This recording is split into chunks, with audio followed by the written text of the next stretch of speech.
บายดีกับบรรยากาศยามมื้อแลงผมมาพอกันคือเก่าทุกคนเลยกับเบาเมืองคนมักหากินคือเก่าคือเดิมหลังเลิกงานลงห้วยลงห้องผูกปลากำลังบอดเลยมาติดตามนำกันทุกคนนี่แหละชีวิตอันเรื่องทำมาหากินโอ้โหสุดยอดเลยวันนี้มา3 คนคือเราไปมาลุยกันทุกคนเลยเตรียมเสื้อชูชีพก่อนเสื้อชูชีพแบบใหม่ไปตุกเป๊ปซี่มาเฮ็ดอืมปลากำลังตีกันตีน้ำตุ้มตามตุ้มตามไปลุย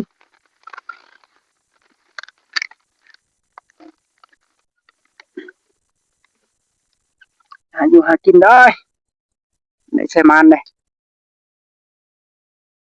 มันเด้ออืมโอ้โหเกาะ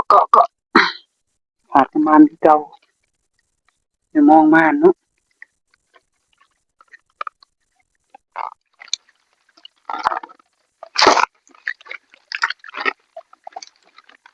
เล่นมันไปโอ้จับดีๆเลย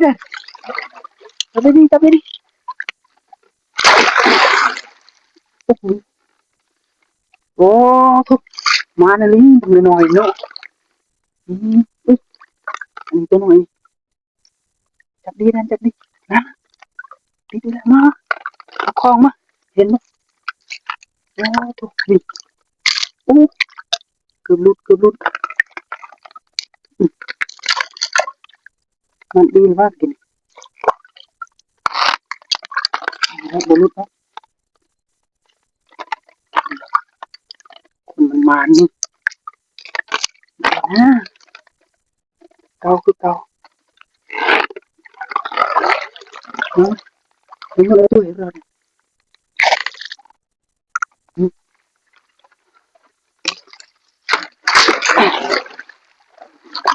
ปุ๊บปลากระโดดแบบนี้ไ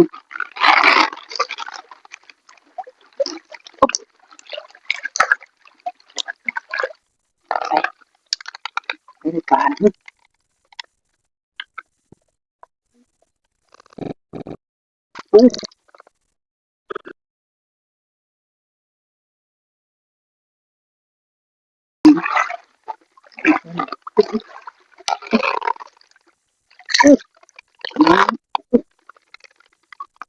ยังไง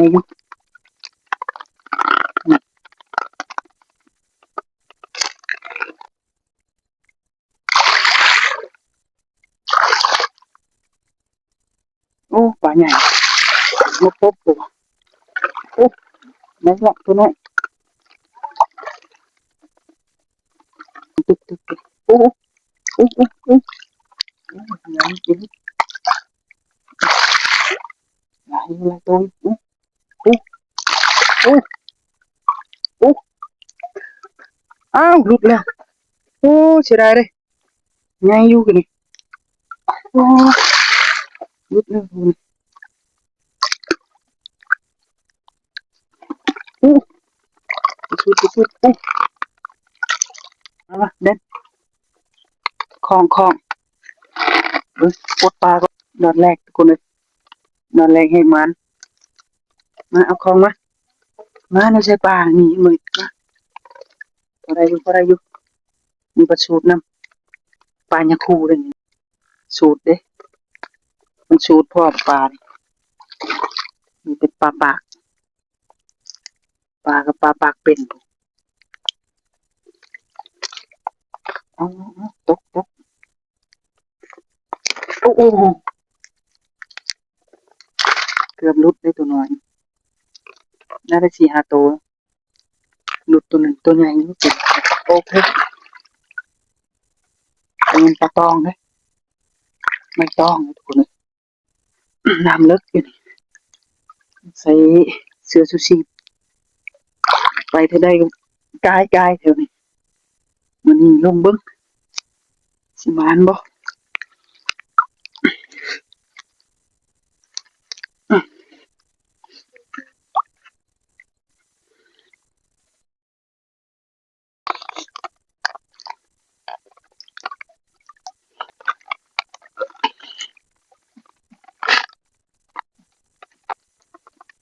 หน่อยหนึงเลยเอามองตัวนั้นมาปะหันก้อนทงปลานั่นปลาถึงมองบ่นี่เดินจึกๆๆๆนี่ก็จะได้เบิ่งดึงเองเออโอ้โหปลาใหญ่นี่เอามองในลงมานี่ปลาใหญ่สักตัวไหมเอาละ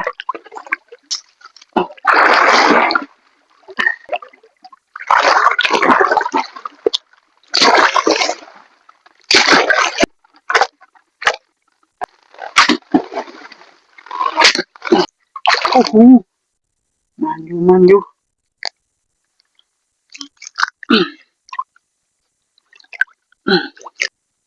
โอ้เขาออกแก่เลยป่ะ30ตัวเลยโอ้โอ้เห็นอยู่บ่นี่โอ้เห็นปะยังไงเลยปลาหน่อยลงมา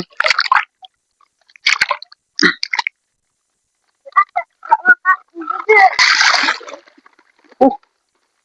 ราชการ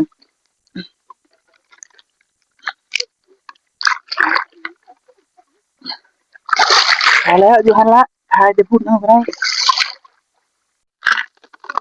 โอ้สรุปผลงานกันทุกคนนี่มาเบิ่งใกล้ๆนี่โอ้โหมันอยู่นะพอได้ปิ้งอยู่มื้อนี้ก็ได้โอเคเมื่อกันได้บัดเดี๋ยวนี้มาแล้วทุกคนเลยขึ้นมาแต่ห้วยมาเบิ่งปลา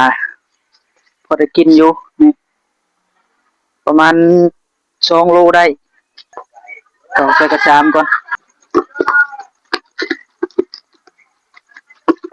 มันจะไปพอได้กินอยู่ละกระชามหน่อยนึงเฮ็ดลาบนี่มื้อนี้มีแต่เจาะเก็ดกำลังเจาะเก็ดมันmình mà sắp mình sắp đọc cái trường này cứ ở ta vai thì à ta cái sợ kết mình thế nhé ทางนั้นอยากกินก้อยจัดไปก้อยปลาเก่าโดนเลยบ่ได้กิน mình kinh đồn là cực già quá có cái đồn còn đang ngạmนี่พักกระโดน เก่า โอ้หมดแดงก็ใส่ถุงมาอย่างดี เมนูก้อยคือเก่าทุกคนเลยขาดบ่ได้เชฟ ต้องใส่ใจแล้วมันเสร็จแบบไปเห็น ขนาดใส่ใจ ง่ายนิด คันหมดสมแล้ว มีแต่ปรุงเลยบัดนี้นะปลากระโดนกำลังงามเพิ่นว่าพี่น้องเอ้ยเอ็นได้ชันปลากระโดนกำลังงามก็ต้องจัดแล้วเด้อเว้ยสิยากบ่ชังปลาในห้วยเนาะน้ำปลาลงไปใส่ลายเค็มลายเพิ่นว่าปรุงนัวลงไปใส่ลายนัวลายบอกว่ายังบ่พออยู่ ยักยัก ยังบ่เศร้าอยู่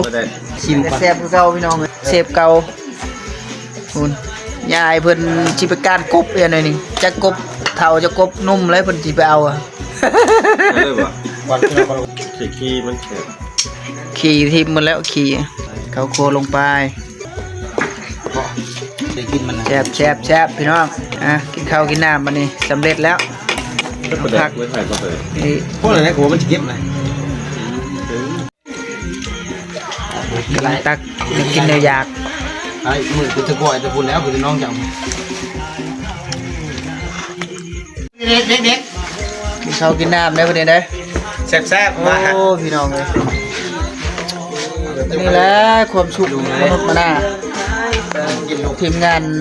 พี่น้องบ้านหนึง ตั้งไว้มือตั้งไว้ กินข้าวกินน้ำได้บัดนี้เด้อ